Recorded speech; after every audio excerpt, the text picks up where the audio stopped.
Hi teacher, my name is Jenny Ferrer and today I'm going to explain to you about myth and misconception about second language learning. Teacher, I want to tell you that I use some image and in each one I will give my opinion. As teachers, we understand that teaching a second language is not an easy task. As learners as well, this experience can be frustrating and difficult. That is why we need to discard misconceptions, myths, or any popular ideas that can confuse our learners and ourselves. We can have intuitive assumptions because they are usually grounded having unrealistic expectation and an incorrect understanding of the process of second language learning and its relationship to acquire other academic skills and knowledge can damage our students.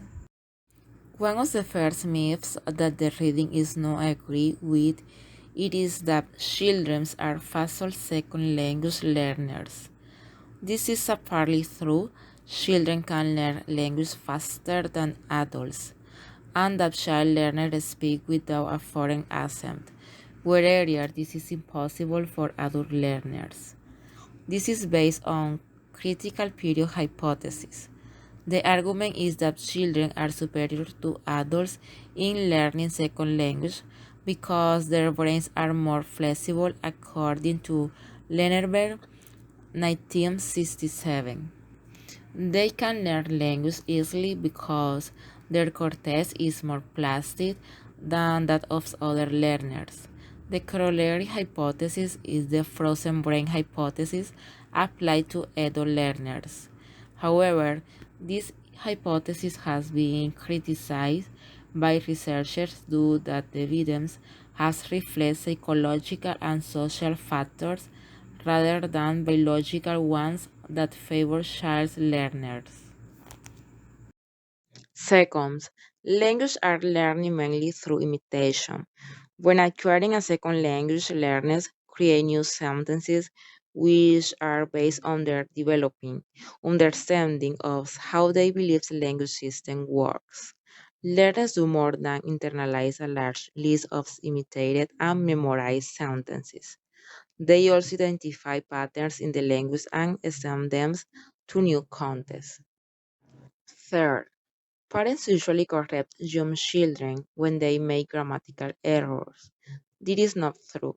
Actually, parents are more focused on the meaning instead of the form. Thus, they may correct an incorrect word choice, an incorrect statement of the facts, or a rude remark, but they do not often react to errors that do not interfere with communication. 4. Highly intelligent people are good language learners. This myth is partly true as well. People with high IQ will have success where the emphasis is on grammar rules. However, in natural language learning, it is more difficult for them if the emphasis is on oral communication skill rather than metalinguistic knowledge. We need to stand out that language learning involves many different skills and abilities that are not measured by IQ tests. Fifth, the best predictor of success in second language acquisition is motivation. It is true that learners that want to learn usually are better than those that do not want. Nevertheless, sometimes even those learners that are motivated present difficulties on their learning path. There are different factors that affect the learning process, such as language learning attitude, how the instruction interacts with individual learner styles and preference for learning, how much time the learner can devote to learning the new language, and what opportunities the learner has to use the language outside the classroom. Sixth, the best way to learn new vocabulary is through reading. In fact, students or children expand their vocabulary during social contests. When children receive guidance from instructions and develop good strategies for learning and remembering words, will benefit more than those who simply focus on getting the main ideas from a test. The evidence shows that learners receive benefits from readings that are interesting to them. 7. It is essential for learners to be able to pronounce all the individual sounds in the second language. The ability to make people understand about what we are talking depends more on the ability to reproduce phrases and stress patterns than on the ability to articulate and pronounce correctly each individual sound.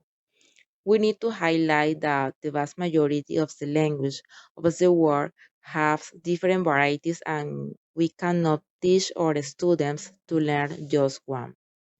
8. One learns know roughly 1,000 words and the basic structures of a second language. They can easily participate in conversation with native speakers. We cannot discard the pragmatic rules, which are also essential in the learning acquisition process. In addition, the cultural difference can lead to communication breakdown even when the words and the sentence structures are correct. Sometimes words mean something completely different in a particular culture. 9. Learners' errors should be corrected as soon as they are made in order to prevent the formation of bad habits. Errors are important in the process. It is natural. We cannot avoid them.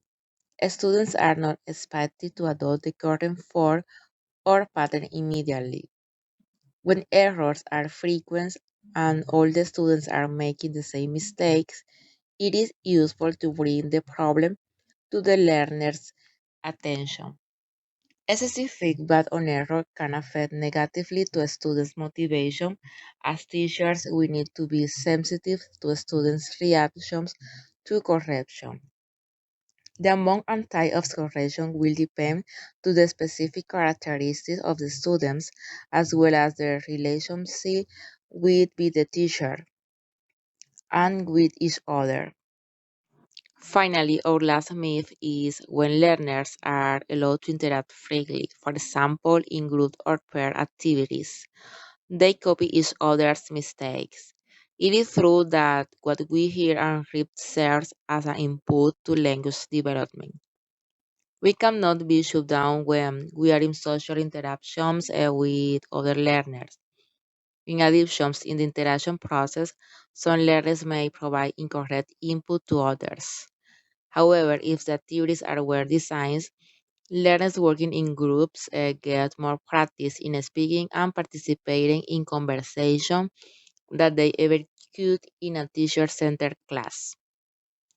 These activities can be created in such a way that learners working together can discover not only how to express or interpret meaning, but also how to discover the correct patterns in the second language.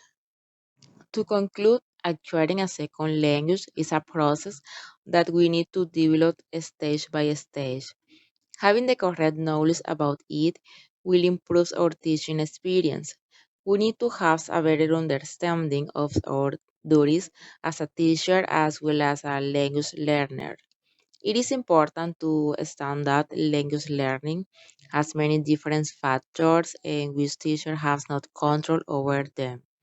Among these are the personal characteristics and experience of the learner, the social and cultural environment, both inside and outside the classroom, the structure of the native and target language, opportunities for interactions with speakers of the target language, and access to corrective feedback and for focused instructions.